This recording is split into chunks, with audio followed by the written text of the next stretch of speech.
Great. Thank you, Emily. I'm delighted to be here. Is that going to work? Yes. I'm all that stands between you and what I think will be an interesting conversation, so I'm going to try to be brief. And also, we're in the transparency business for others, so we try to practice it ourselves. ProPublica was founded in 2007. We started publishing in mid-2008. We publish investigative journalism in the public interest, what Paul Steiger, our founder, called stories with moral force.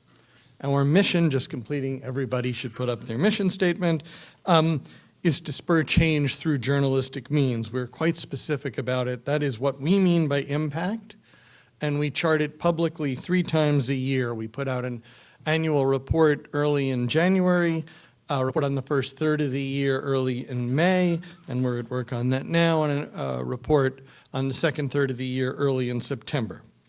The, I would say, signature or certainly an excellent example of what we mean by spurring change through journalistic means from last year would have been some reporting we did in partnership with NPR on workers' comp and the fairly systematic effort to gut it across the country, and specifically a movement that began in Oklahoma and in this state to allow large companies to opt out of the statewide workers' comp system and create their own systems that were said to be equivalent. I think we conclusively demonstrated that they were not equivalent, and I'm happy to be able to report that Oklahoma subsequently decided that its system, which had been in place for some years, was unconstitutional, and that a movement that was beginning to spread around the country to extend this seems to have stopped in its tracks. It was specifically defeated in Tennessee, and the workers' comp trade press, which I never thought I would read religiously and now do, reports that it seems to be pretty much over as a trend, at least for the moment. I think it is safe to say that we have pioneered a publishing model of nonprofit journalism that offers its leading long-form narratives exclusive to leading publishing partners. We've had 131 publishing partners since our inception, including, I am very proud to say, all of the other journalism organizations on this panel. We had 36 partners last year and 19 so far this year. We have 45 people in our newsroom, including 26 reporters, 8 people working on news applications full-time, 3 on social media and engagement, 3 on design. We are building a publishing platform to maximize the chances of impact tomorrow at the same time as we're trying to achieve it today. Where we stand on that at the moment, we're now averaging about 2.3 million page views a month, a little bit more than 900,000 uniques. We also operate under Creative Commons in almost all cases, which accounts for, at this point, about another 300,000 page views a month. And then there are, of course, traffic to the stories that we give to partners or produce in partnership with them on their sites. And we do not, unfortunately, have great data on that. And then we have on social media at this point a little bit more than 420,000 followers on Twitter and a bit more than 130,000 fans on Facebook. We have a $13 million budget this year that is funded almost entirely by philanthropy. Although we take advertising and sell data, and even, as Bill noted, film rights when we can, and are happy when publishing partners help defray our costs, as some do, the vast bulk of the money needs to come from donors and does.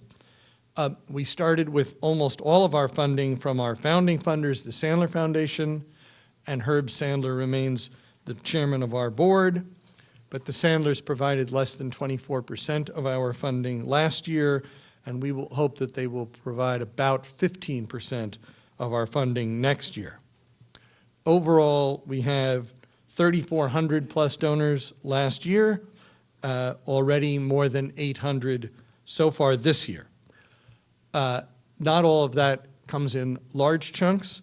Online giving and checks in the mail, that is to say, gifts we have not individually solicited, came to almost $500,000 last year, and those numbers are significantly up, I'm happy to say, on a year-over-year basis so far this year, although admittedly, small dollar giving tends to be very heavily loaded at the back of the year. Among major gifts, that is to say, five-figure gifts, about 30% come in the form of program support and 70% in the form of general support, which of course all grant recipients prefer. About 25% of it comes from institutional foundations and about 75% of it from high net worth individuals and family foundations. We are happy to take targeted support for beats, and we do. We do not take funding targeted at specific stories. We've been very fortunate so far with respect to peer recognition. We won the first Pulitzer ever awarded to an online news organization in 2010, the first Pulitzer ever for material that had not been published in print in 2011, 3 Polk Awards, the most recent jointly received with our friends at the Marshall Project, 2 Emmys last year, a Peabody, 3 ONA Awards for General Excellence, and a MacArthur Foundation Award for Creative and Effective Leadership. I have enormous respect for the colleagues who have gone before me, and I am very much looking forward to the conversation that we can begin now.